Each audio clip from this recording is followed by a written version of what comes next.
중화 타이페이, 차이니즈 타이페이라고 써있네요. 영어로, 그죠? 대만은 1976년부터 나라 이름으로 올림픽 참가 자체가 거부되어 왔습니다.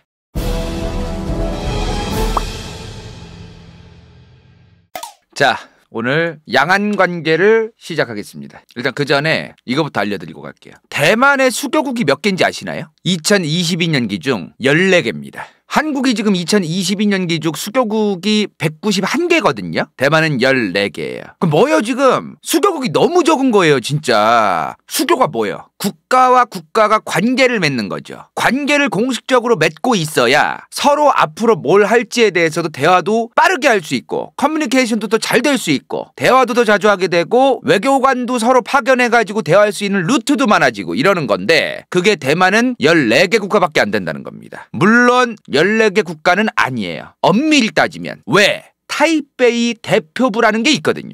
타이베이 대표부 대표처. 이거가 지금 대만이란 국가가 수많은 전 세계 국가들과 외교를 할 수 있는 통로입니다. 그럼 뭐야 지금? 주 대만 대표부가 아니라 주 대만 영사관도 아니고 어떤 특정 도시의 대표처 정도로 있다는 겁니다. 여기는 치외법권도 아닙니다. 이런 게 없어요. 대부분 제대로 안 되어 있습니다. 물론 정부에서 웬만하면 그거를 좀 보장해 주려고 몰래 눈치 보면서 좀 해주는 게 있기는 있는데 대부분 좀 제대로 없다고 봐야 돼요. 특권이. 도대체 이게 무슨 일이 있었던 것일까? 일단 이거를 봅시다. 중화 타이페이, 차이니즈 타이페이라고 써있네요. 영어로, 그죠? 대만은 1976년부터 나라 이름으로 올림픽 참가 자체가 거부되어 왔습니다. 한국이 대한민국이라고 부르듯이 대만도 중화민국이거든요, 원래는. 그러면 저게 중화민국이 리퍼블릭 오브 차이나예요. 리퍼블릭 오브 차이나. 근데 이 리퍼블릭 오브 차이나라는 이름으로 올림픽 참가 자체가 거부됩니다. 그래서 차이니즈 타이페이, 중국인들이 사는 이 타이베이라는 도시를 대표해서 참가하는 거로 출전해요. 근데 그게 국가는 아닙니다. 예컨대 최근에 그 도쿄올림픽에서 러시아 선수단이 몇 년 전에 그 도핑 걸려가지고 러시아 국가가 올림픽에 참가를 몇 년 동안 못하게 제한이 걸렸어요. IOC에서 그거를 조져가지고. 그래서 이번에 도쿄올림픽에 러시아가 참가한 게 러시아 올림픽 위원회 개념으로 출전합니다. 국가로 출전을 못했어요, 러시아가. 근데 대만은 지금 1976년부터 지금까지 계속 중화 타이페이로만 출전을 하고 있다는 거죠. 자기들의 나라 이름을 국제 스포츠라던가 이런 데서도 못 쓴다 이 말이야. 이게 왜 이렇게 되었느냐? 원차이나 원피플 때문입니다. 하나의 중국 원칙. 자, 오늘 중국과 대만의 관계, 이 양안 관계의 이 하나의 중국 원칙과 함께 여러 가지 얘기를 좀 드리도록 할게요. 이게 하나의 중국 원칙이 뭐냐면 둘 다 외교적인 술수예요. 어떻게 보면은. 저번 시간에 말했죠. 1949년에 장제스가 어디로 튀어? 대만 섬으로 튀죠. 그때부터 장제스가 뭐라고 했을까? 자기만 중국이래. 장제스가 주장하던 게 있어. 몽골을 포함한 저 지역이 싹 다 원차이나 원패밀리다. 원차이나 원패밀리. 이게 이제 대만이 주장하고 있는 지금 현재 장제스가 주장하던 원차이나 원피플이에요 이게. 근데 중국은 지금 이렇게 주장하는 거고 중국은 지금 몽골에 대해서 러시아랑 협의를 받잖아요. 러시아랑 협의를 받으니까 저건 이제 끝났고 지금 중화민국이란 대만이 주장하는 건 이겁니다. 물론 대만이 지금 몽골까지 주장하는 거는 조금 에바예요. 어찌되었든 지금 대만이 이걸 얘기하는 거는 뭐 몽골이 중요한 게 아니라 저 대륙도 우리의 땅이다 라고 과거에 장제스부터 주장하던 게 지금까지 이어온 거니까 그냥. 지금 현상으로만 보면은 노스코리아라는 나라도 지금 유엔에 가입한 나라입니다. 굉장히 많은 나라들이 북한이라는 곳을 네이션, 국가로 인정해주고 있어요. 근데 우리나라 헌법은 뭐야 지금? 수복해야 될 영토죠. 이런 게 좀 충돌하는 게 있어요. 그러니까 국제정치적인 계산, 그리고 국내정치적인 계산, 그리고 외교적인 어떤 상황 이런 것 때문에 저게 주장하는 거지 실질적으로 저거를 주장하는 느낌은 아니다 지금. 대만도 몽골은 여기서 좀 빠져야 되는 것 같아요. 여기서 중요한 건 뭐예요 지금? 대만이든 중국이든 마오쩌둥이든 장제스든 간에 지만 중국이고 지만 정통이고 자기만 원래의 차이나다 이 말이야. 그 얘기를 1940년대부터 계속 지금까지 해오고 있다는 거죠. 근데 실제로 초반에는 갈라져 있긴 했어요. 그러니까 장제스의 중화민국만 차이나로 인정하는 국가들이 훨씬 더 많았습니다. 초반에는 1950년대 60년대만 해도 장제스의 중화민국 대만만 차이나로 인정하는 국제 분위기가 있었던 게 사실이에요. 저게 무슨 말이냐면은 유엔에 가입을 하려면 또 저 하나의 중국 원칙이 들어가는 겁니다. 뭔 말이요? 유엔에 중국이 가입해. 그럼 대만은 나가야 되는 거예요. 중국이 가입을 못해. 왜? 대만이 가입해 있으니까. 이런 게 있는 겁니다. 저 나라를 국가로 인정을 뒤져도 못하기 때문에 서로 그런 게 있는 겁니다. 그래서 초반에 1970년대까지만 해도 중화민국, 대만이 유엔에 가입되어 있었기 때문에 중국은 그때까지도 유엔에 가입을 못하고 있었어요. 안 하고 있으면서 못하던 거예요. 중국 입장에서는 이 대만이 우리 건데 왜 저 새끼들을 나라로 인정하냐면서 싸워야 되잖아. 근데 얘네가 유엔에 가입돼 있대. 원차이나 원피플인데 왜 얘네가 유엔에 가입돼 있냐. 얘네가 탈퇴해야 우리가 가입할 거야 라고 얘기를 했겠죠 당연히. 유엔에 가입을 중화인민공화국은 안 하면서 못하던 거다. 형이 여자친구 못 사귀지만 사귀려고 노력해도 안 하는 뭐 그런 거야. 미친 새끼야 저것도. 아무튼 그런 거다. 중국이 가입한다고 하면은 대만이 난리치고, 중국이 가입할 때도 대만 저 새끼들이 왜 가입되어 있냐, 쟤네를 쳐내라 이러고. 이러니까 유엔 가입에 대해서도 중국과 대만이 같이 가입을 한 상황은 있기가 좀 어려웠던 게 있다. 남북한은 그런 느낌이 아니었거든요. 남북한은 동시 가입을 하죠. 북한이 중국이랑 수교를 하고 있기 때문에 한국이 중국이랑 수교를 안 한 건 아니에요. 공산주의 국가들을 아예 그냥 나라로도 안 치던 그런 시절이 있었잖아. 미국 진영 대 소련 진영 아니면 공산 진영 이렇게 나뉘어져 있던 냉전이라는 게 있었기 때문에 중국이랑도 수교를 우리나라가 좀 안 하던 거지. 북한이랑 중국이 수교하고 있으니까 우리는 중국이랑 수교를 안 해야지 이런 느낌은 또 아니었다는 거. 근데 중국이랑 대만은 그게 아니란 말이야. 그런 차원이 아니라 서로 저새끼들을 나라로 인정해주면 안 된다, 나만 원래 국가다, 쟤네랑 왜 수교를 하냐 이러면서 서로 난리를 쳐왔었다는 겁니다. 일단은 현재의 중국 대만 얘기가 아니라 과거의 중국 대만 상황을 보면 그랬다는 거예요. 근데 그거 아세요? 전 세계에서 가장 빨리 대만과 단교하고 중국과 수교한 나라 어디일까? 영국입니다. 영국이에요. 왜? 홍콩을 지켜야 되는데 그 본토에 홍콩이 바로 붙어 있잖아. 협의를 봐야 되는데 딱 견적 보니까 지금 장제스가 대만 섬으로 튀었대. 바로 그냥 마오쩌둥이랑 바로 만나가지고 홍콩은 안 건들 거지? 우리 청나라 때부터 다 조약했던 거잖아. 이미 대만 섬으로 도망간 장제스랑 대화해서 뭐해요? 마오쩌둥이랑 빨리 대화를 해야지. 마오쩌둥이라는 사람을 국가로서 인정을 하고 정부로서 인정을 해야 홍콩을 간수하는 거에 유리했던 겁니다. 영국 입장에선. 옛날에 그런 게 많았잖아요. 옛날에 만주국도 있었고 뭐 몽강연합자치정부, 뭐 왕징웨이 정권 이런. 일본이 만들었던 괴뢰국도 많았잖아요. 이때부터도 하나의 중국 원칙 같은 게 들먹였었어요. 서로.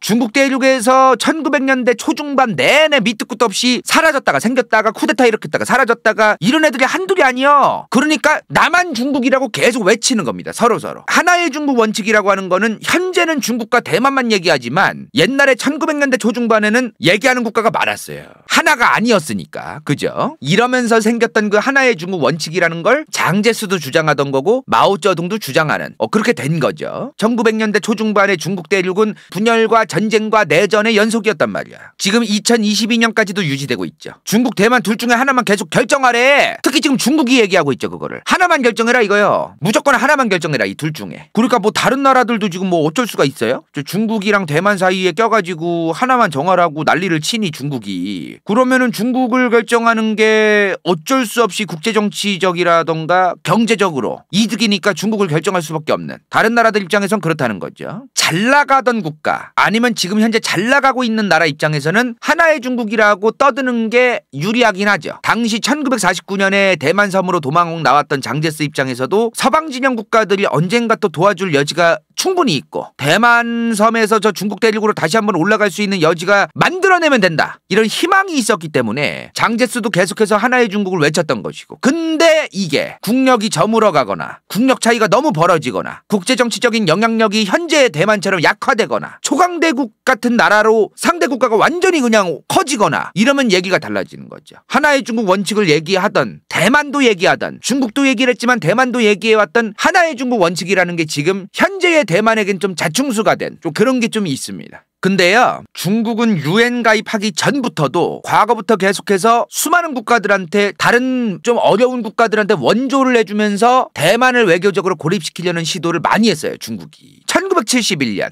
아프리카랑 남미 국가들이 중국의 지원을 받으면서 이 국가들 몇몇 국가들이 저 때부터 대만이랑 쌩 까고 중국이랑 수교를 하기 시작합니다. 왜? 중국이 경제 원조를 조금씩 해주기 시작했거든. 저 당시 1970년대면은 중국이란 나라도 형편이 어려울 때예요. 근데 평균적인 경제 여력은 안 좋았어도 국가의 세수는 또 머릿수가 원체 많으니까 인구가. 그러니까 머릿수가 많으니까 세금이 어느 정도 들어오니까 중국 공산당 정부는 다른 나라의 원조도 좀 해줄 그런 게 또 있었던 거죠. 이때 재밌는 게 뭐냐면 저번에 그 일본이 수출 규제를 왜 했는가? 일본이 수출 규제한 이유편 아시죠? 그때 한일 청구권 협정 얘기했잖아. 이때 일본이 1972년에 중국과 수교합니다. 이미 일본은 우리나라보다도 한 20년이나 앞서서 대만과 단교하고 중국과 수교해요. 이때 일본이랑 중국이 이제 과거사 문제가 이제 등판됐을 거 아닙니까? 이때 중국이랑 일본이 어떻게 협의를 보냐면 배상금을 안 받아요. 사과해라. 우리가 배상금 안 받을 테니까 배상금 안 받는 대신에 너네가 분명히 과거에 잘못을 했었다는 걸 명시해라. 이 서류에. 그래서 배상금을 안 받아요. 중국은. 대신 일본에 사과를 넣습니다. 한국은 사과를 안 넣죠. 대신 이제 돈을 받죠. 한국은 1992년 8월에 공식적으로 한중수교, 중국과의 수교가 시작되죠. 대만이랑은 단교를 하고. 어쩔 수 없어요. 근데 이게 여러 가지 이득을 따지고 국가와 국가의 관계와 이득을 따지면 한국 입장에선 당연히 대만보단 중국이랑 수교하는 게 낫거든요. 근데 솔직히 아까도 얘기했지만 수교를 공식적으로 안 했다 뿐이지 있기는 있어요. 지금도 주 타이베이 대표부라고 해서 세종대로 149 광화문 빌딩 6층에 있어요. 이게 부산에는 대표처가 있어. 대표부보단 좀 아래의 개념이에요. 이런 대만과의 외교관계를 맺고 있는 공식적인 외교관계는 아니지만 사실상 또 관계를 맺고는 있는 이런 형식이 지금 전 세계에 굉장히 많습니다. 중국의 눈치를 봐야 되니까 타이완 대표부라고 호칭도 못할 뿐더러 그냥 타이베이라는 도시, 대만의 그냥 도시 대표부 요런 개념으로 이제 대표처 대표부라는 이름으로 쓰죠. 최근에 뉴스 보셨죠? 리투아니아 어디 있어요? 여기 있죠? 러시아 바로 옆에 있는 이 발트 3국 중 하나죠. 에스토니아, 라트비아, 리투아니아. 여기서 리투아니아가 타이베이 대표처가 아니라 대만 대표처라고 표기를 한 거예요. 문패에다가 타이베이가 아니라 타이완 대표처라고 표기를 한 거예요. 리투아니아가. 이것 때문에 중국이 막 지랄 난리치고 막 난리도 아니었어 최근에. 리투아니아의 현재 공식적인 입장이 뭐냐면 대통령과 총리가 다릅니다. 중국 니네가 왜 내정 간섭을 하느냐. 리투아니아의 외교는 우리 리투아니아와 상대 국가가 알아서 할 문제지 왜 중국이라고 하는 특정 국가가 리투아니아의 외교에 갠세이를 넣느냐 이 말이에요. 근데 바로 어젠가 그저께죠. 리투아니아 대통령이 이제 좀 진화에 나섭니다. 리투아니아가 공식적으로 그 타이베이 대표처를 타이완 대표처라고 하려던 건 아니다. 그리고 대통령이 나와 상의도 없이 결정된 거기 때문에 중국에게 상당히 이제 또 유감스럽게 생각을 한다. 이번 일에 대해서 안타깝게 생각하고 그러나 리투아니아가 외교하는 거에 대해서 니네가 이래라 저래라 일일이 다 이렇게 지적하고 그러는 건 또 그건 선 넘는 거다 라고 얘기를 해요. 리투아니아가 이러한 입장이 나온 거는 일단 첫 번째로는 불안감이 굉장히 강한 나라야. 구소련 때부터 현재까지도 러시아라던가 특정 강대국들이 자기 나라에 자꾸 들어오고 뭐 이러는 거에 대한 어떤 불안감이라던가 이런 안보 불안정성이 좀 있어요. 국가 자체에. 우리나라도 그런 게 있잖아요. 민족주의나 국뽕이라던가 이런 게 있는 이유와 원인들이 역사적인 게 있잖아요. 리투아니아도 그런 게 있어. 외세가 들어오면 안 된다. 외세가 들어오면 안 되고 우리가 자주국이기 때문에 우리가 무언가 결정한 거에 대해서 다른 특정 국가가 이래라 저래라 하는 거에 대해서 굉장히 큰 반감이 있어. 국민들이. 중국이 왜 저걸 뭐라고 함? 우리가 그건 실수를 한 건 바꾸면 우리가 바꿀 일이지? 이런 게 있다는 거예요. 리투아니아 국민적인 애티튜드입니다. 이게. 요런 일이 최근에 또 있었어요. 미국에도 대만과의 외교를 하고 있는 기관이 없는 게 아닙니다. 그 워싱턴 DC의 미국 제대만협회, 미국 제대만협회라는 이름으로 있어요. 그러니까 이게 민간 대 민간 사이의 교류를 위해 만들었을 뿐 국가와 국가를 위해 만든 건 아니다. 이게 미국 제대만협회의 청사라고 합니다. 신청사. 미국 제대만협회 타이베이 사무소 신청사. 이거는 대만에 있는 미국 제대만협회 타이베이 사무소네요. 그러니까 미국과 대만이 서로 연결되어 있고 대화를 할 수 있는 외교 공간 같은 거죠. 아무튼 이렇게 잘 지었네요. 그죠? 이 정도로 지었으면은 사실상 외교하는 거 아닙니까? 근데 명목상 외교 공관은 아니라는 거예요. 이게 중요한 거예요. 외교를 하나 형식적으로는 외교를 안 하는 건물이다. 까보면 국가와 국가 간의 관계가 있기는 있는데 껍데기는 아니라는 거지. 현재 2022년까지 수많은 국가들이 대만과 단교를 하고 수교를 끊은 게 맞으나 대만과 수교를 끊은 것도 아니다. 긴데 아니다 이 말이요. 어찌되었든 대만과 중국이 싸우는 게 뭡니까? 내가 하나의 중국에서의 그 차이나가 나다. 요거 가지고 싸우는 거 아니요?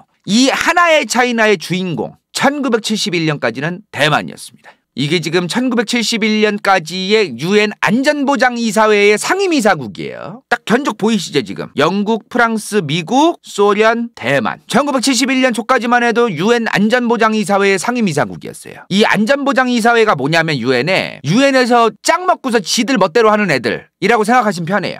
5개 국가. 지금도 똑같아요. 달라진 게 없죠. 대만에서 중국 바뀐 것만 빼면은, 소련에서 러시아 바뀐 것만 빼면은 달라진 게 없는 겁니다 지금. 그 이후에 현재까지도 대만은 지금까지 대부분 옵서버로 참여를 해요. 국제기구나 국제행사에. 유엔 탈퇴가 끝이 아니야. 유엔 탈퇴 이후에도 중국이 가입을 하거나 그런 데는 전부 다 그냥 다 쳐내져요 대만이. 그래서 옵서버가 이제 참관인이에요. 참관인으로 참여를 한다는 거예요. 예를 들어 뭐 어떤 국제기구 행사가 있다. 그럼 거기에 타이베이라는 그 도시의 옵서버를 이제 참관인으로 이제 참여를 하게 하는 거죠. 근데 어차피 중요한 거는 저 옵서버로라도 참여를 하는 게 또 중요한 게 뭐냐면은 기자들 입장에선 타이베이가 옵서버로 참여하든 말든 간에 인터뷰를 하거든요. 특정 국제기구에 참관을 하고 아니면 참관이 아니라 우리나라처럼 참여를 제대로 하더라도 공식적으로 국가 정상이라든가 외교부 장관이 가가지고 무언가 얘기를 하고 그걸 통해서 또 외신 기자들과 인터뷰도 하고 우리 국가의 현재 상황에 대해서 알리고 이런 게 중요한 거 아닙니까? 그래서 옵서버로 참여를 해도 그 양반들도 자기들의 입장을 인터뷰로 얘기를 하기 때문에 의미가 아예 없는 건 아니에요. 옵서버로라도 참여를 하는 게 좋기는 좋다는 거. 의미가 있기는 있다는 거죠. 대만이 공식적으로 국가 개념으로 참가 못하는 게 한두 개가 아니야 지금. 올림픽도 마찬가지. 월드컵도 마찬가지고. 유엔은 당연하고. 국제행사에 대만이 참여하려고만 하면은 중국이 대만이 국가도 아닌데 참가를 시키냐? 나 안 함.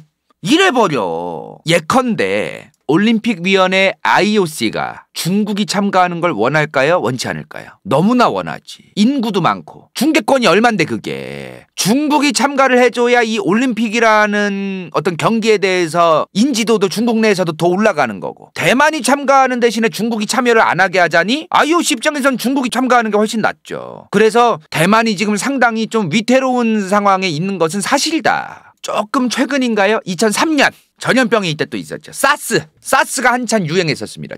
이때 세계보건기구 WHO의 정식 회원국은 아니지만 옵서버로라도 참가하고 가입하고 싶다고 대만이 요구를 해요. 사스가 많이 퍼졌던 이 아시아 쪽에 가까운 나라였기도 했고 대만이. 근데 그걸 중국이 방해해서 거절당합니다. 대만은 WHO에서는 옵서버로도 참가를 못하는 것도 있어요. 대만이 모든 국제기구에 옵서버로 참가를 하는 것도 아니라는 거. 미국이 2000년대만 해도 조지 부시랑 오바마 행정부 때만 해도 중국과의 갈등이 심화되지 않았었죠. 화평불기! 중국과 미국의 관계가 상당히 나쁘지 않았습니다. 미국 입장에서는 중국과의 관계가 안 좋은 거를 일을 만들 필요도 없었고 굳이 일을 키울 필요도 없었고 지금 최근에도 말씀드렸지만 대만 문제, 홍콩 문제, 티베트 위구르 문제 이런 문제가 2000년대에 여러분들 뉴스에서 보신 적 있으세요? 없잖아. 오바마 말에서 트럼프랑 바이든에 오면서 얘기가 많아진 거지. 미국도 거기에 어그로를 끌고 있고 이게 관계가 어땠느냐에 따라서 어그로를 안 끌 때도 있다는 거. 그것도 우리는 좀 알 필요가 있어요. 미국 입장에서는 중국이 뭔가 마음에 안 들 때 그럴 때 특히나 티베트나 위구르를 물고 늘어지죠. 대만 문제도. 대만 얘기도 오바마 때도 그렇게 많이 안 꺼냈는데 트럼프 행정부 와가지고 많이 꺼냈었어 미국이. 그럼 도대체 지금 뭐야? 대만이란 나라, 중화민국이라는 타이완이라는 이 곳을 국가로 봐야 된다는 거예요? 뭐요? 애매하죠? 얘네는 국가인가? 근데 얘는 또 국가가 아닌가? 상당히 애매하잖아요. 이게 어떻게 정의를 해야 될까? 그래서 중국과 대만의 관계를 양안관계라고 하는 겁니다. 양안관계. 이거 뭔가 호칭이 이상하지 않아요? 한국과 북한의 관계를 저 북한의 괴뢰당파들 아니면 북한도 남조선의 괴뢰당파들이 정부를 지금 잡아가지고 책동을 하고 있고 뭐 이런 얘기 하잖아. 이런 것처럼 중국과 대만도 서로 국가로 인정을 안 하고 싶고 서로의 관계를 국가와 국가의 관계로서 대화하자는 것도 부담스럽고 지금 서로 자기가 중국의 정통이다. 차이나의 정통이다. 이렇게 소리치고 있잖아. 그리고 대만에서는 또 뭐가 있냐면은 민진당 같은 정당 있죠. 차이잉원 총통 같은 사람이 있는데 이 양반 이런 차이잉원 총통이 있는 민진당 같은 데는 타이완이 독립해야 된다고 얘기를 해요. 하나의 중국 원칙을 이제 끝내고 대만이라는 하나의 나라로 가자 이제 우리는. 그러니까 이렇게 복잡한 거야 지금. 애매하고 이 국가와 국가의 관계라고 얘기하기가 너무나 어렵습니다. 대만과 중국의 관계를. 그래서 양안관계라고 표현하는 게 보편화된 거예요. 양안관계라는 게 원래는 두 산 사이에 강이 있고 강 사이에 있는 양쪽에 있는 봉우리 같은 그런 거를 표현하는 건데, 대만 해협을 중심으로 해서 여기에 이제 봉우리가 두 개가 있으니까 그 두 개의 봉우리의 관계다 하는 그런 느낌으로 이제 쓰는 거죠. 자, 저번 시간에 얘기했다시피 1949년 장제스는 국가의 정부를 대만섬으로 천도합니다. 국부천대죠. 국가의 정부를 천도한다, 대만섬으로. 장제스가 대만섬으로 공식적으로 도망가기 2달 전에 이미 마오쩌둥은 연설을 하죠. 중화인민공화국을 선포해요. 마오쩌둥이 이제 국가를 선포하죠. 중화인민공화국을. 재밌는 거 하나 보여드릴게요. 장제스 도망가기 직전까지만 해도 천안문에 장제스 얼굴 박혀 있었어. 그리고 장제스 도망가고 나서 마오쩌둥으로 바뀝니다. 저 사진이. 자, 이제 마오쩌둥이 국가로 선포를 했습니다. 이때 미국이 무슨 생각을 했을까? 별로 그렇게 극심하게 생각하지 않았어요. 왜? 어차피 미국은 여기를 지키면 돼요. 국공내전까지 2번이나 하고 개판난 이 중국 대륙의 중화인민공화국이 들어서자마자 저 멀리 있는 미국이란 나라 입장에서 얘네가 뭐 그렇게 위협적이지도 않고 뭐 저 멀리 있는 나라인데 뭐, 그러니까 요 정도로 생각을 했었기 때문에 저 중국 대륙을 마오쩌둥이 먹었네, 큰일 났다, 이렇게 생각하진 않았다. 그냥 나라가 생겼고 얘네가 생기긴 했는데 앞으로 얘네랑 어떻게 지낼까? 얘네가 소련이랑 친한가? 만약에 소련을 견제할 수 있을라나? 이런 것도 한번 분석을 해봐야겠네? 요 정도로 생각을 했었어요. 근데 6.25 때 마오쩌둥이 말도 안 되는 짓을 한 거야. 6.25 한국전쟁 때 김일성이를 대놓고 지원해 준 거죠. 이 당시에 미국이라던가 그 어떠한 나라도 중국군이 내려오지 않을 거라고 생각했어요. 왜? 6.25가 언제 터졌어? 1950이죠? 국공내전이 공식적으로 언제 끝납니까? 1949년 12월이에요. 그럼 좀 몇 달 차이야 지금 이게? 자기들? 1년도 안 된 거야. 장제스가 대만섬으로 공식적으로 다 싹을 짝짝 갔던 게 지금 49년 12월인데 고작 한 6, 7개월 뒤에 터진 저 한국전쟁에 무슨 참전을 해. 개판인데 지금 중국도. 그러니까 당연히 이제 참전을 안 할 거라고 생각했던 거야, 미국 같은 나라들도. 근데 남의 나라에 전쟁이 터진 거에 거기에 참전을 한 거지. 마오쩌둥이 실제로 이 한국전쟁에 김일성이 도와준다는 걸 결정하고 오더 내릴 때 다른 중국 공산당 관료들이 개 지랄을 떨었대요. 진짜로 정신 나갔다고. 진짜 마오쩌둥. 우리도 전쟁 끝난 지 1년도 안 되는데 무슨 김일성을 도와주냐 지금. 그러니까 이때 미국 입장에서 마오쩌둥이 중화인민공화국을 선포했을 때, 그때까지만 해도 미국은 분석을 하고 있고 그냥 지켜보고 쟤네를 어떻게 뭐 관계를 우리랑 좀 좋게 해야 되나, 소련을 견제하려나, 이런 거를 판단하고 있었는데 이 지랄을 떨자마자 중국은 위협이다. 1954년 6.25 끝난 지 1년 뒤죠. 장제스의 중화민국과 미국이 상호 방위 조약을 체결합니다. 다 이유가 있는 거죠. 그냥 체결하는 게 아니라는 겁니다, 이게. 그리고 미국이 대만의 내부개혁, 경제발전 이런 것들을 도와주기 시작해요. 미국이란 국가와 1954년에 중국이란 나라의 갭 어마무시하죠. 중국이 핵무기가 있었던 시대도 아니에요. 저 때는 미사일 체계 기술이 제대로 갖춰진 때도 아니었고, 우리나라도 나로 처음에 1호기 쏠 때 붕 떠가지고 폭발하잖아요. 중간에 못 날고 꼬라지잖아. 예산 그냥 날아갔는데 그거 러시아 사람들한테 돈 주고 사온 겁니다. 그거 러시아 기술자들을 돈 주고서 데려와가지고 한 거예요. 나로우가. 우리나라 100% 기술이 아니에요 그게. 러시아가 우주항공 기술, 미사일 기술은 진짜 미국이랑 탑 1, 2 달리거든요 지금도. 중국도 2000년대에 우주항공, 미사일, 군사기술 같은 거를 러시아 기술자들을 최대한 많이 데려와가지고 개발해요. 진보시키고. 그러니까 중국이 2000년대까지만 해도 우주항공, 미사일 기술력은 개털이었다는 거지. 근데 이랬던 중국 입장에서 자기가 조지고 싶어하던 장제스의 대만이 미국이랑 상호방위 조약 체결을 했대. 1954년에. 그러니까 중국 입장에선 그거를 뭐 어떻게 할 게 있어? X됐네. 대만을 못 쳐들어가겠네.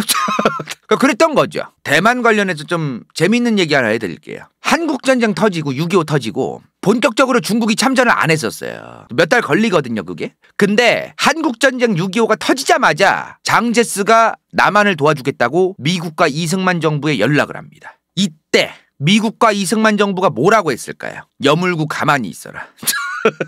제발 가만히 있어라. 너가 개입하면 마오쩌둥이 김일성이를 도와줄 명분이 만들어지지 않냐. 그러니까 가만히 있어라 그랬어. 물론 그래나 저래나 마오쩌둥은 개입을 하지만 나중에 일단은 마오쩌둥이 개입을 안 할 거라고 생각을 했기 때문에 미국이랑 이제 이승만 정부 입장에서는 장제스가 개입하면 마오쩌둥이 개입할 명분이 생기니까 가만히 있으라고 했던 거죠. 당시까지는 근데 당연히 중국이 도와줄 리가 없다라는 게 상식적인 생각이었어요. 그 상식적이지 않은 선택을 마오쩌둥이 한 거야 그냥. 자, 그렇게 어찌되었든 자, 이제 중국과 대만, 마오쩌둥 중국공산당의 중화인민공화국, 대만 섬에는 장제스의 국민당 일당 독재 계엄령 상태에 중화민국이 들어섭니다. 둘 다 일당 독재예요, 따지면. 장제스의 국민당이 대만에서 얼마나 계엄령이었는지 아세요? 1949년부터 87년까지 대만은 국민당 일당 계엄령 상태였습니다. 엄청 오래 갔어요, 저게. 40년을 해먹었어. 우리나라는 저 1949에서 87년 사이에 많은 일들이 있었잖아요. 그죠? 우리나라는 최소한 위에만 봐도 지금 48년부터 87년까지 이 양반까지 해가지고 하나, 둘, 셋, 넷, 5명이 있었잖아. 대만은 그냥 국민당 일당 독재였다는 거예요. 저 기간 동안 내내. 자, 어찌되었든 6.25 전쟁 이후 중국이란 국가는 미국에게 제대로 개찍힙니다. 가만히 앉고 자꾸 나대? 만약에 중국이 6.25 전쟁을 안 도와줬으면, 저때 미국한테 안 찍혔으면 대만은 더 빨리 고립되었을 겁니다. 미국이랑 중국이 공식적으로 수교한 게 1979년이거든요. 만약에 마오쩌둥이 북한을 안 도와줬으면은 미중 수교가 더 빨랐을 수도 있어요. 제 생각엔 그렇습니다. 미국이 소련을 견제하기 위한 중국이 필요했었거든요. 지금 현재도 소련과 가장 넓은 국경을 맞대고 있는 단일 국가가 어디예요? 몽골이랑 중국이야. 중국과 러시아의 경계는 지금 여기 전체죠. 지금 연해주. 여기는 지금 발트 3국이 지금 나란히 있고, 벨라루스 있고, 우크라이나 있고, 그리고 코카서스 3국이 또 여기 있네요. 그리고 카자흐스탄이 있고. 근데 카자흐스탄이랑 몽골은 러시아랑 그렇게 엄청나게 적대적인 나라가 아니잖아, 지금. 당시에 소련이란 국가가 있을 때 소련이었던 이 소련의 친소련 국가들을 빼고 보면은 중국이 가장 문제였던 거예요. 소련을 동북아시아 쪽에서 견제할 수 있는 거는 유일무이한 게 바로 중국이었다. 미국이 그래서 중국과의 대탕트를 하죠. 긴장 완화를 의미하는 프랑스어인데요. 국제정치에서는 공산진영 대 미국진영, 서방진영의 화합, 그걸 대탕트라고 보통 얘기를 해요. 사실 1950, 60년대만 해도 미국이나 서방진영 입장에서는 무조건 대만 편이었어요. 무조건 장제스 편 들고. 근데 갑자기 1964년 영국을 제외한 서방권 국가 최초의 중국 수교 국가가 튀어나옵니다. 누구? 우리 드골이 형. 프랑스. 당시 프랑스가 어떤 입장이었어요? 미국이랑 영국 같은 나라들이 니네 프랑스 나대지 말고 짜져 있고 핵무기도 개발하지 말라고 난리쳤단 말이야. 계속 다른 서방 국가들이 프랑스를 견제하니까 야말이 돌아서 독자 노선 가겠다고 나토 탈퇴한 나라가 프랑스요. 나토가 원래 본부 건물이 파리에 있었어요. 이때 프랑스가 나토를 탈퇴하면서 본부가 벨기에 브뤼셀로 옮긴 거야. 그러면서 갑자기 프랑스가 유엔에서 중화인민공화국을 지지하기 시작합니다. 그럼 이제 뭐야 이제? 유엔 안전보장이사회의 상임이사국이 지금 영국, 프랑스, 미국, 소련, 대만이 있었다 그랬어요. 근데 이 대만을 중국으로 바꿔야 된다고 소련이 얘기를 하고 있었는데 잘 안 되고 있었어요, 그게. 대만도 그걸 반대하고 미국도 반대하고 프랑스도 반대하고 영국도 반대했으니까. 근데 이제 프랑스도 중화민국이 아닌 중화인민공화국을 지지하기 시작했다는 거죠. 어차피 지금 자꾸 영국이랑 미국이 괴롭히니까 프랑스를. 겐세이 넣고 핵무기 만들지 말라 그러고 막 계속 이러니까. 그럴 바에는 내 편, 나 내 편 만들어가지고 니네 견제할 거임 그러면. 이런 게 있는 거죠. 점점 이 프랑스가 중국을 공인하고 지지하기 시작하면서 대만의 입지가 조금씩 내려가기 시작하는 겁니다. 실제로 재미있는 게 프랑스가 1964년에 수교했다 그랬지. 이때 중국이 핵무기를 개발합니다. 같이 우리 핵무기 있는 국가들끼리 좀 편먹자? 좀 이런 게 있었던 것 같아요. 어차피 대만은 핵무기도 없고 핵무기가 있는 반열에 올라온 국가와 외교관계도 수립하고, 프랑스 입장에서는 자기들 핵무기 만드는 걸 계속 방해하고 계속 겐세이 넣는 영국이나 미국 같은 나라로부터 자기들의 편을 만들고 그러려면은 쟤네들과 좀 애매한 관계에 있던 중화인민공화국이랑 자기들이 수교를 하면서 국제정세의 판을 좀 흔들고 싶었던 게 있던 것 같습니다. 머리가 좀 똑똑했던 것 같아요, 솔직한 얘기로. 프랑스까지 저렇게 되면서 이제 유엔에서도 대만보다는 중국, 이런 분위기가 점점 커지기 시작했다는 거죠. 중국은 어마무시한 시장이다. 인구도 많고 앞으로 인프라도 깔리고 평균 GDP도 상승하면은 서방진영 국가들과의 경제적인 어떤 관계, 경제적인 부흥, 이런 거에도 서로에게 좋은 파트너십을 맺을 수 있는 국가다. 이러면서 막 중국의 막 마오쩌둥이랑 저우얼라이도 서방 국가 애들 불러가지고 막 소주 한 잔 사주면서 막 아양 떨고 난리 아니었어. 자, 그렇게 유엔에서 이게 통과되죠. 유엔 총회결의 제 2785호 1971년입니다. 차이나의 유엔 대표권은 중화인민공화국이 갖는다. 이게 통과돼요. 저게 통과되기 직전에 대만 유엔 대표입니다. 우리는 유엔을 스스로 탈퇴한다고 발표하고 내려오는 거예요. 지금 유엔 총회장에서 자기들이 탈퇴를 당하는 거는 좀 모양이 너무 별로잖아. 스스로 어차피 찬해질 바에 스스로 탈퇴를 얘기하고 내려오는 장면입니다. 이게. 그리고 차이나가 유엔 대표부에 가입을 하자마자 환장해서 좋아하고 있는 중화인민공화국의 유엔 대표부예요. 굉장히 상반된 모습이죠. 사실 유엔에서 처음에 대만을 아예 유엔에서 쳐내? 그래도 차이나의 대표는 아니지만 대만이라는 중화민국이라는 나라의 개념으로는 좀 유엔에 그냥 데리고 있자. 이런 갑론을박이 있었어요. 근데 그런 갑론을박이 있었어도 결국에는 이제 유엔 총회에서 결의안이 이제 통과가 돼가지고 뭐 쉽지 않았죠. 뭐 이런 자존심 상하는 그런 일이 있었습니다. 여기서 끝난 게 아니죠. 1970년대에 동아시아에서 가장 잘 사는 나라가 어디였어요? 단연 일본, 홍콩, 대만이었습니다. 일본, 홍콩, 대만. 수출 주도 경제가 우리나라보다도 훨씬 앞서 있던 아시아의 주요 국가들이죠. 본격적으로 중국이 개혁 개방을 하잖아요. 그래서 중국도 개혁 개방을 하면서 대만의 경제력을 우리도 좀 배우고 빨아먹을 이용 가치가 있다. 그래서 대만의 기업들이 중국으로 넘어오게 할 것도 필요했고 여러모로 대만이란 나라에 대해서 우리 중국이 아무리 하나의 중국이라고 얘기를 하지만 강경하게 하진 말자. 중국이 대만에 대해서 7, 80년대에는 유화적으로 대해요. 그래서 1979년에 중국이 먼저 꺼냅니다. 대만과 중국이 평화 통일을 할 방안에 대해서. 그래서 1982년 일국양제를 꺼냅니다. 일국양제 하나의 국가지만 각각의 제도 체제는 다르다 이 말이야. 지금 홍콩과 중국의 상황이 일국양제죠 지금. 근데 당시에 지금 일국양제 얘기를 왜 꺼냈겠어요? 1982년이라 그랬잖아.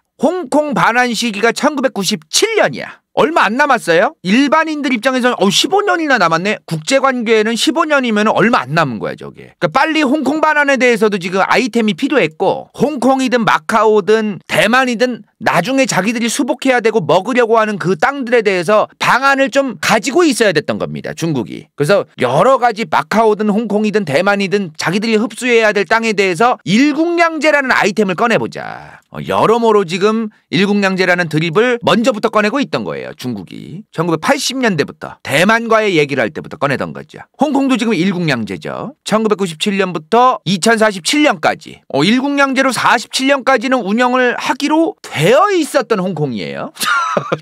되어 있었던 홍콩. 지금은 안 되고 있으니까 시진핑이 지금 급해요. 정보화 시대가 되면서 특정 지역의 지역 주민들을 세뇌시키고 그러는 게 너무 힘들어졌어요. 정보가 너무 빠르게 퍼지니까. 그래서 지금 시진핑 정부 들어서서 중국이 일국양제고 지랄이고 간에 지금 빨리 나중 가서 홍콩이 독립하겠다고 더 난리치기 전에 빨리 진작부터 조지려고 하는 거예요. 정보가 너무 빨리 퍼지니까. 지금 2020년, 2019년, 18년부터 홍콩이 독립하겠다는 운동을 하면 2047년까지 지금 20년이 넘게 남았는데 그동안 독립 열풍이 얼마나 공고해지겠습니까? 그러니까 지금 진작부터 막아야 된다 저거를. 그러니까 그런 생각을 지금 계산을 한 것 같아요. 중국 정부가. 1982년부터 이제 중국과 대만이 본격적으로 평화통일 얘기를 했다 어찌되었든. 근데 갑자기 시간이 붕 떠요. 82년부터 1980년대 내내 1980년대 초에 일국양제 얘기도 하고 대만이랑 평화통일 방안도 얘기를 했는데 정작 그 80년대 내내 별 진전이 없었어. 왜? 바빴거든. 중국에서는 뭐예요? 1980년대면 뭐예요? 중국에서 한창 민주화 운동이 있을 때죠. 대만에서도 민주화 운동이 있었어요. 그리고 1987년에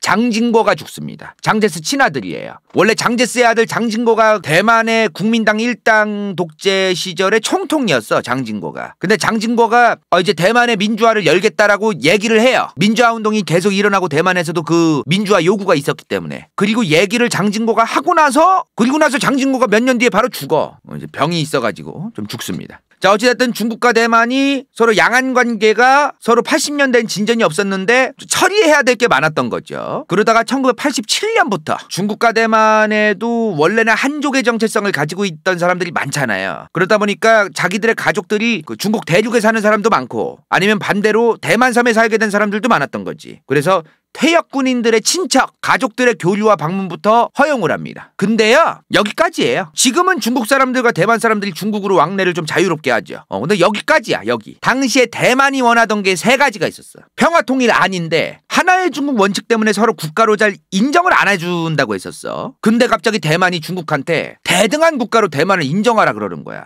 그리고 서로 무력을 아예 쓰지 말제. 그리고 대만의 국제적 공간 개척 허용은 뭐냐면은 아까 뭐라고 했어요? 하나의 중국 원칙 때문에 대만이 탈퇴하게 된 국제 외교 그런 게 많았다 그랬잖아요. 그런 국제적인 공간 외교 관계를 성립할 수 있는 그런 개척을 하는 걸 중국 니네가 방해하지 말고 내버려 두라는 거지. 그걸 허용해 주겠어 중국이?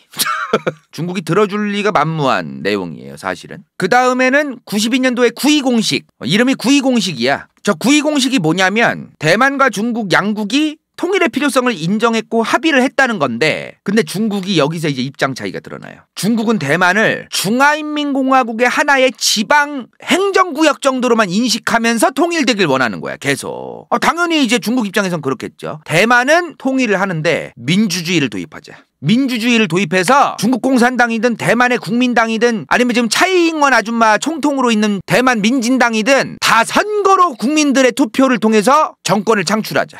중국 공산당이 그걸 오케이를 하겠어? 안 하지. 서로 합의가 안 되는 겁니다. 근데 그래도 90년대 내내 실제로는 중국과 대만이 적극적으로 대화를 해요. 왜? 대만 입장에선 중국이랑 대화를 적극적으로 해야 된다는 필요성을 본인들이 느꼈어. 소련이 붕괴됐는데 오히려 한국이라던가 주변의 국가들이 대만이랑 단교하고 중국이랑 수교하고 러시아랑 수교하고 이런 나라들이 점점 더 늘어나는 거야. 그러니까 대만 입장에선 이거 진짜 큰일이다. 더 늦으면 된다 이거. 빨리 중국과의 대화를 더 많이 해야 된다. 진짜 이러다 완전히 국제적으로 고립되겠다 대만이. 이런 위기감을 많이 느꼈어요 대만이. 그래서 중국과의 대화를 대만이 더 많이 했던 그런 시기가 바로 1990년대 초중반입니다. 중국도 이 기회를 노려서 쟤네 지금 대만 애들 후달리니까 1990년대 초중반이 급변 시기니까 냉전이 끝나고 이제 러시아가 소련이 망했던 시기니까 대만이 급한 걸 중국도 아는 거야. 그러니까 대만이 급할 때를 노려서 중국도 쟤네들을 빨리 지금 협상을 진전시켜서 실제로 흡수를 하고 싶었고 중국은 대만도 후달리니까 좀 빨리 대화를 하고 싶었고. 근데 당시 대만 총통이 누구였냐면 리덩후이였어요. 이 양반이 미국을 대놓고 갑니다. 원래 대만의 총통이 지금은 미국이란 나라를 공식 방문하기가 좀 어렵거든요. 우리나라 문재인 대통령이나 박근혜 대통령이 막 여기저기 사방팔방 막 댕기는데 차이잉원 총통이 지금 미국이라던가 이런 나라 공식적으로 방문한 거 보신 분 뉴스에서? 없어요. 미국이 오지 말라고 해서 못 가는 것도 있어요. 가고 싶어 환장하는데도 오면은 지랄하거든 중국이. 국가로 인정을 왜 해주냐 이 말이야. 얘네를 왜 미국에 오게 하냐고. 미국이 중국이랑 관계가 안 좋긴 안 좋아도 선 넘어서 중국 심기를 건드릴 일을 만들려고 하진 않아요. 이런 거지. 우리가 중국한테 지랄할 것만 있어야 되는 거지 중국이 자기들한테 지랄할 거를 만들려고 하진 않아요. 그런 것 때문에 이제 이런 총통들이 미국에 방문을 하기가 어려운 게 있습니다. 이 얘기를 좀 더 이어서 하면은 1995년만 해도요 미국은 중국에 그렇게까지 엄청 신경 쓸 때가 아니었어요. 1990년대만 해도 중국이 뭐 그렇게까지 경제대국도 아니었고 경제가 급격히 성장을 하고 있던 중국이었지. 거의 바닥에 있던 경제였으니까. 소련이 붕괴되었던 90년대 초중반은요 팍스 아메리카나 얘기가 나올 때였습니다. 전 세계가 이제 미국이라는 초패권 국가를 중심으로 전쟁은 끝났다. 그래서 미국 스탠퍼드 대학교 교수예요 이 양반이. 국제경제학자로 유명한 사람인데 프랜시스 후쿠야마가 역사의 종말이라는 책까지 냈어요. 역사의 종말, 이념 전쟁도 없을 것이고 미국을 중심으로 한 자유민주주의 체제로만 쭉 갈 거기 때문에 전쟁도 없고 더 이상의 새로운 어떤 그 대결도 거의 없을 것이고 시끄러운 일도 없을 것이다.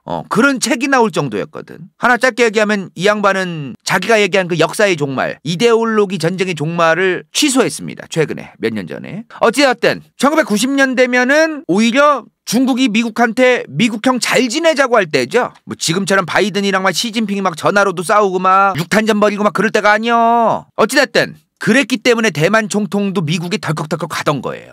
중국이 미국에 기구 있었으니까. 그러자마자 막 중국이 개난리를 치기 시작해. 당시에 중국 주석이 누구요? 장쩌민이죠. 장쩌민이가 막 저 대만 애들 저 미친놈들이 어디서 그 총통 나부랭이 저거 국가도 아닌 새끼들이 미국을 가느냐고 막 그러면서 긴장 상태를 막 만들어요. 장쩌민이 일부러. 그래서 진짜 쳐들어갈 수도 있다. 대만 작살낼 수도 있다. 니네 조심해라. 어디 미국을 가느냐. 그러면서 이제 장쩌민이가 난리를 쳐. 이때 대만에서 정권 교체가 이루어집니다. 봐봐. 1대부터 5대가 장제스야 국민당. 6대부터 7대가 장진거 장제스 아들이지. 그 다음 또 리덩후이야 국민당이지. 드디어 정권 교체가 이루어집니다. 천수이비안 민진당이죠. 민주진보당 대만의 천수이비안으로 정권 교체가 돼요. 대만의 민진당이 진보정당으로 평가를 받으면서 한편으로 중국과의 관계에 대해서 굉장히 강경합니다. 하나의 중국은 무슨 하나의 중국이냐. 대만은 그냥 나라다. 대만은 그냥 나라다. 하나의 중국 니들끼리 해라. 대만은 그냥 갈라서겠다. 이런 얘기를 하는 정당이에요. 뭔 얘기예요 지금. 장점인이가 강경하게 설쳐대니까 오히려 대만 내부에서는 목소리가 어떻게 된 거야. 강경하게 가자 이 말이야. 저렇게 국제정치를 대가리 나쁘게 하면 저렇게 되는 거야. 자기들이 오히려 국제정치적으로 여유가 있었으면 입을 닫고 있어야지. 뭐하러 뭐 들쑤시러 갈 거고 니네를 조지러 간다 그래서 정권교체가 돼가지고 오히려 중국에 대해서 더 강경하게 하는 정당이 집권하게 만들고. 중국이 국제정치를 되게 못해요. 솔직히 자기들이 지금 여러모로 여유가 있으면 저 나라를 흡수하기 위해서 좀 근엄하게 여유롭게 당근을 줘가면서 살살 달래면서 해야 되는 게 더 유리할 수도 있거든요. 무슨 펄펄 뛰면서 욕만 하고 손가락질만 하고 지랄하면은 오히려 자기들만 손해요. 중국에 대해서 강경하게 해야 되는 사람이 지금 집권했잖아요. 이런 게 있어. 국제정치를 중국이 지금도 잘 못한다는 평가를 받는 게 좀 있거든요. 그러니까 국내 정치적인 요인 때문에도 중국이 좀 국제정치를 못하는 게 있어요. 관료제도 너무 딱딱하고 꽉 막혀가지고. 이런 걸 보면서 한국도 좀 반면교사 삼을 게 있습니다. 대만 편이나 중국 편에 설 필요도 없어요. 그냥 대만과 중국의 저런 일이 있었던 걸 보고 우리나라도 좀 반면교사 삼을 게 여러 가지가 많다는 거. 목소리 핏대만 세워봤자 지들만 손해일 때도 굉장히 많다. 지금 트럼프 설쳐돼가지고 시진핑의 지지율이 중국에서 굉장히 올라갔던 게 사실이거든요. 트럼프가 설치고 댕겨가지고 오히려 중국 내부에서 분열은 무슨 분열이요. 중국 내부의 결속이라던가 중화사상 내부 결속은 그 어느 때보다 지금 다져지고 있습니다. 이런 걸 또 우리가 또 이해할 필요가 있다는 거. 지금 핵심이 뭐예요 그러면? 양안 관계, 중국과 대만 관계에는 미국이 꼭 들어가더라. 미국이 반드시 끼어있군. 대만은 지금 독자적으로 중국에 개길 수가 없어요. 보나만 하죠 이거는 솔직한 얘기로. 맞다이로 어떻게 갈 건데. 무조건 미국과 편을 먹고 뭘 해야 대만 입장에서는 중국과 쇼부를 보든 말든 하는 거지. 미국 없이 대만 혼자 설쳐봤자 아무것도 안 돼요 그게. 중국이 실제로 전수이벤이 지금 민진당 사람인데 총통이 됐었다 그랬어요. 대만의 총통이 되고 나서 2005년에 반국가 분열법을 제정합니다. 중국이 제정한 거예요. 대만이 만약에 이 국가의 분열을 만들고 독립을 하려고 설친다면 우리 중화인민공화국은 우리의 당연한 영토기 때문에 무력수단을 이용할 수 있다는 법안을 만듭니다. 그러자마자 웃긴 일이 있었는데 대만에도 우리나라 통일부 같은 게 있었어요. 대만에도 중국과의 통일을 대비하려는 통일위원회가 있었거든요. 민진당은 2005년에 반국가 분열법 중국이 만들자마자 2006년에 폐지합니다. 대만이 폐지해요. 통일 안 할 거니까. 독립!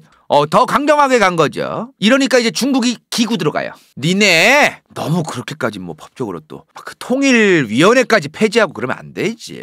우리 아시아의 지역 안전 평화 이런 걸 위해서라도 좋게 우리 좀 지내야 돼. 너무 강경하다 자기. 이렇게 해요. 이때가 2006년입니다. 이때 누구요? 후진타오 때입니다.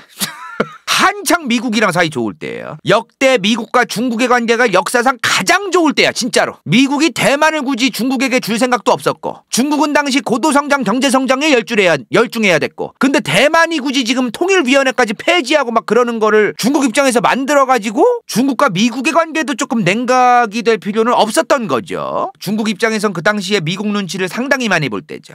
그러니까 중국도 적당히 좀 간 보다가 덜 설치고 그냥 발을 뺀 거예요 중국도. 근데 2008년 마잉주가 당선됩니다. 총통으로 이제 또 정권 교체가 돼요. 국민당이죠 이제. 민진당에서 또 국민당으로 이제 변해.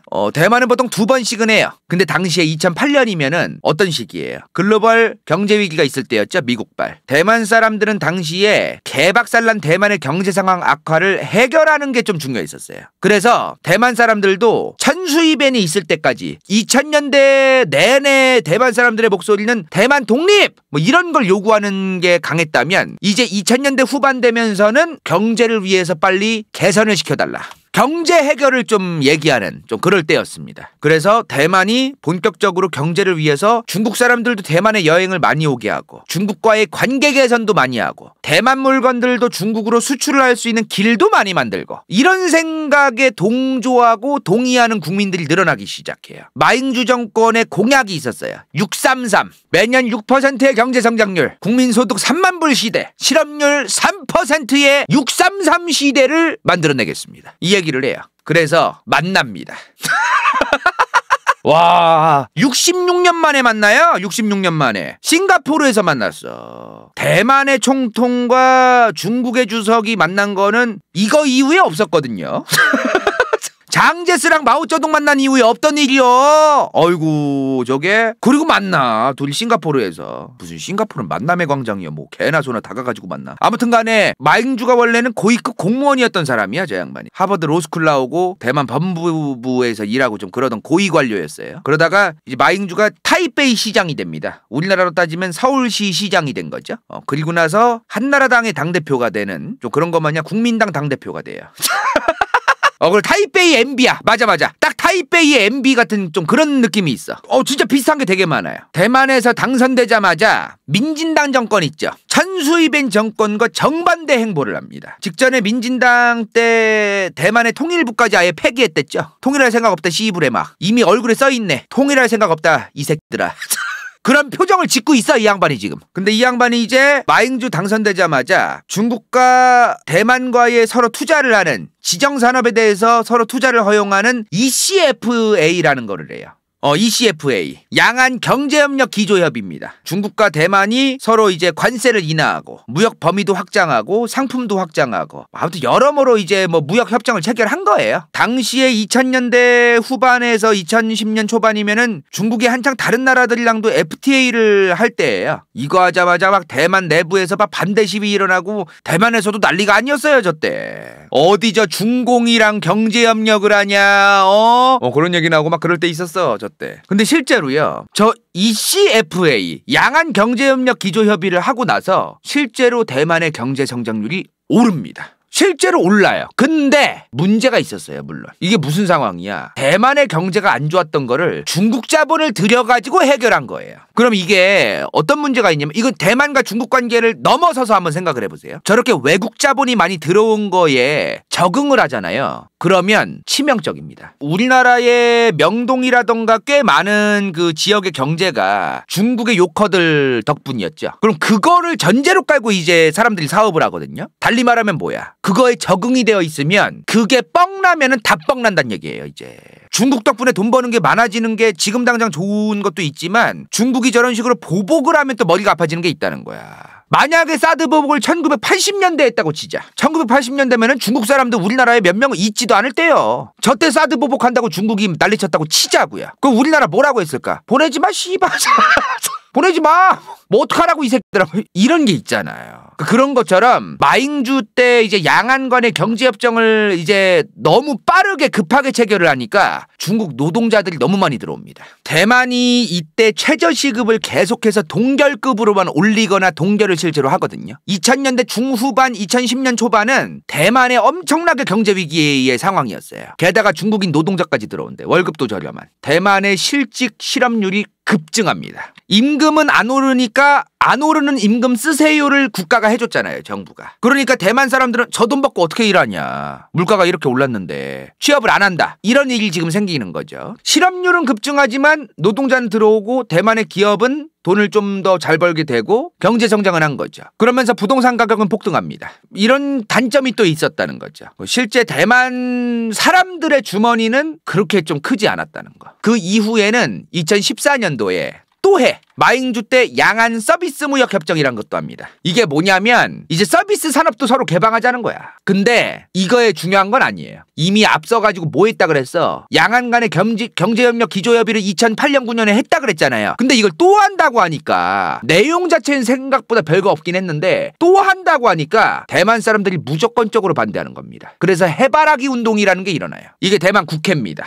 당시에 저 서비스 협력까지 이제 중국이랑 한다고 하니까 대만의 대학생들이 대만의 국회를 점거한 거예요. 본회의장을. 그러니까 2008, 9년도에 했던 것 때문에 개털됐는데 뭘 또 하냐. 그러니까 대만 사람들 젊은 학생들이 이제 무조건적인 반대를 한 거예요. 저거를 해바라기 운동이라고 해가지고 해바라기 들고서 이제 막 그 행진하는 막 그런 게 있었어요. 그리고 나서 이제 그 국민당의 지지율이 개박살나요. 저때. 이 일이 있고 나서 국민당 지지율이 개박살나고 실제로 2014년에 대만 지방선거가 있었어요. 이때 마잉주 국민당의 반대당 민주진보당 민진당이 압승을 합니다. 지방선거에서. 그렇게 이 양반이 2016년에 이제 총통 선거에서도 지지율이 꽤 있었어요. 그렇게 이제 당선이 되죠. 차이잉원 총통이 당시에 득표율이 56.12%였어요. 52.12%로 당선됩니다. 근데 2016년도에 또 누가 당선되죠? 도널드 트럼프가 당선되죠. 어땠겠어? 이게 대만한테 좋았을까요? 대만에겐 그냥 그랬습니다. 트럼프가 이 얘기를 해요. 난 하나의 중국 안 받아들인다. 중국은 중국이고 대만은 대만이지 무슨 하나의 중국임? 이래버린 거예요. 그러자마자 이 양반이 득달같이 난리를 쳐마. 중국이 2017년부터 공식적으로 이제 얘기를 해요. 미국은 하나의 중국 원칙을 고수하고 중국을 지지해야 된다. 동아시아의 중국과 관련되어 있는 이 하나의 중국 원칙에서만큼은 미국도 중국을 지지해야지. 어떻게 지금 무슨 그런 말을 하느냐. 달리 말하면 뭐예요 지금. 트럼프한테 대만이 시진핑에게 어그로를 끌 카드입니다. 시진핑 입장에선 대만 문제, 홍콩 문제, 위구르, 티베트가 터지는 걸 전혀 원치 않아요. 그죠? 예를 들어 대만, 홍콩, 위구르, 티베트 문제가 터지잖아. 그러면 강경 진압을 할 수밖에 없어. 시진핑도. 홍콩에서 강경 진압하는 거 보셨죠? 전 세계에 퍼지지 않았습니까? 그러자마자 서구 유럽 국가 우리나라 언론들도 중국 미쳤다 진짜 어떻게 사람을 세상에 총을 쏴서 저렇게 갈겨서 사람이 죽고 시상해 난리잖아 이게. 근데 저 강경 진압을 안 하면 쟤네 독립하게 내버려둘 거냐고 또 시진핑을 욕해요. 그러니까 이런 일이 터지면 안 할 수도 없고 또 할 수도 없고 머리가 엄청 아픈 거야 이게. 자 어찌되었든 트럼프 정권이 들어서고 차이잉원은 최근에 또 재집권했어요. 2020년 5월에 2024년 5월까지는 해먹을 거예요. 대만은 총통 임기가 4년입니다. 근데 미국이랑 똑같아요. 2번까지만 선거에 나갈 수 있고 2번까지 보통 나가요. 대부분 2번씩 해먹더라고 보니까. 다 2번씩 해요. 그죠? 지금까지는 일단 최근은 그렇습니다. 지금 현재 대만의 상황. 대만은 현재 이러지도 저러지도 못합니다. 중국과의 무역 의존도도 굉장히 높고요. 지금 대만 기업들도 중국에 들어가서 공장 차려 있는 기업들도 많거든요. 본사는 대만에 있어도 공장은 중국에 있는 그런 기업들이 대만 기업들이 꽤 많습니다. 만약에 지금 중국이랑 관계가 틀어지거나 함부로 대만 정부가 대만 내부에 시급을 올리거나 그러면 진짜 대만 기업들 중에 중국으로 그냥 아예 가버리겠다고 하는 기업들도 충분히 있어요. 간다요가 대만 여행을 좀 많이 갔었잖아요. 이거 대만 친구들, 로컬들 사이에서 돌고 도는 소문인데 대만 정부가 지금 최저시급을 제대로 못 올리는 이유는 대기업들의 로비 때문이다.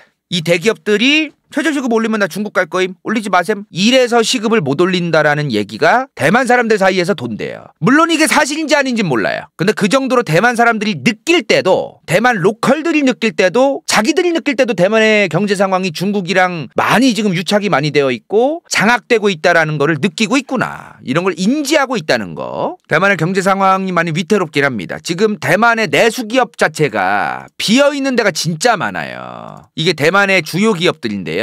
우리나라도 사실 카테고리별로 모든 기업이 한국 기업은 아니죠. 몇몇 어떤 카테고리는 한국 기업이 도저히 못하는 게 많고 외국 기업이 들어가 있는 것도 많잖아요. 근데 대만은 심하게 비어있는 느낌?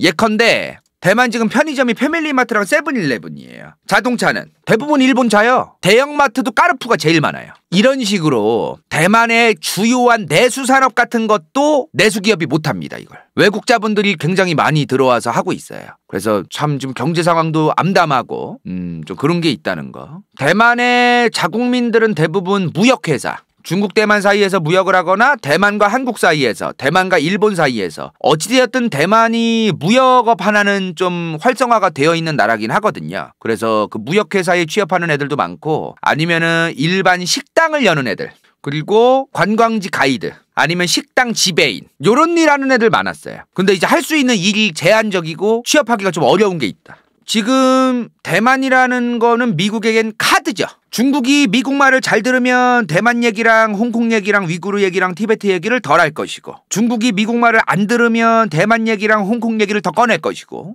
그 정도 그 이상 이하가 없다는 거. 미국의 국제정치, 국내정치 상황에 따라 중국의 국제정치, 국내정치 상황에 따라 대만의 앞길이 좌지우지 될 것이다. 대만이 스스로 무언가를 결정하기 어려운 폭풍 속에 지금 들어와 있는 것 같다. 우리나라도 지금 폭풍까지는 아니지만 폭풍에 진입하고 있는 상황이라는 거. 우리는 그런 걸 인지할 필요가 있다는 겁니다. 오늘 이렇게 양안 관계에 대해서 좀 설명을 좀 드렸는데 대만의 미래. 함부로 얘기하기는 어려울 것 같은데 간청단분들은 어떻게 될 것 같으신가요? 오늘의 교훈은 함부로 내가 저 나라 싫다고 난리쳐봤자 우리한테 손해면 주댕이 닫고 있는 게 낫다. 여기까지. 이번 영상이 볼만했다면 좋아요와 구독, 재미없었다면 이건 재밌을지도 몰라.